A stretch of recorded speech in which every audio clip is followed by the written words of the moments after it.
New Bonne Maman fruit yogurts. Timeless recipes made with simple ingredients. C'est bon, c'est Bonne Maman.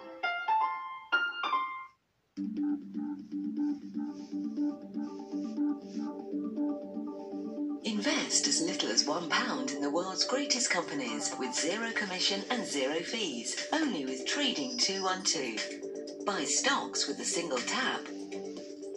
Or grow your pie with Auto Invest. Totally free, totally simple. Get the Trading 212 app. Open an Invest or ISA account in minutes and join over 500,000 investors. This is theCUBE. Pairs will take on a mixture of new and classic challenges. That's your side! For £1 million. Will they have what it takes To beat the £1 million cube.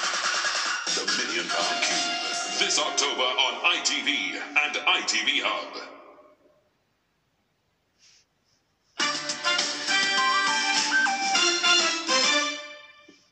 Lovely to have you back. Now, earlier I spoke with the First Minister of Scotland, Nicola Sturgeon, and I started by putting to her the same question I put to the Prime Minister and his scientific advisers earlier this afternoon, which they didn't answer, and that's why infections in Scotland have, since the start of August, been rising at a significantly faster rate than in England.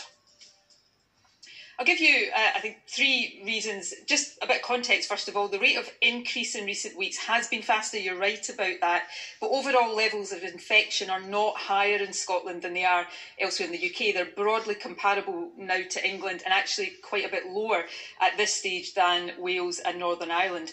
The explanation for the rate of increase, and it won't be a complete explanation, but firstly, we suppressed the virus to lower levels in Scotland over the summer than some other parts of the UK. So we started from a lower base, and that increase faster, but has taken us to pretty much the same level. But perhaps more substantively, Scottish schools went back some weeks before schools in England, and our universities have returned a couple of weeks ahead of universities elsewhere. And in universities in particular, we have been quite aggressively testing students with symptoms. So we've moved mobile testing capacity, we've opened up some walk-through testing centres near university campuses to try and identify as many students who are positive as possible. So these are all some of the factors at play here, but what we see is the virus rising across all parts of the UK, which of course also reflects the increases that we've seen across Europe, particularly in countries like France and Spain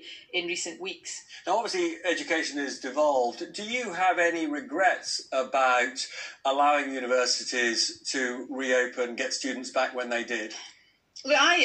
Look, I'm sure everybody in my position, I agonise over all of these decisions. And one of the really difficult things just now is you know that whatever decision you take to try to reduce harm in one area, you are potentially increasing harm in another area. So we know that it is really important to the education and well-being of young people to have them back in education, school and university with as much normality as possible. So there is harm to young people by keeping them away from normal educational environments. But we have to make sure we mitigate the risk of transmission. And a lot of work has been done in Scottish universities to try to do that, and that is ongoing. And of course, some of the large numbers of cases we've seen, not at all of our universities, but some of them, is partly a reflection of the fact that we are doing a lot of testing there. Of course, we wouldn't be finding the positive cases if they weren't there. So we're trying in all sorts of things right now to get the best balance between as much normality in an extremely abnormal situation while taking all of the mitigations that we can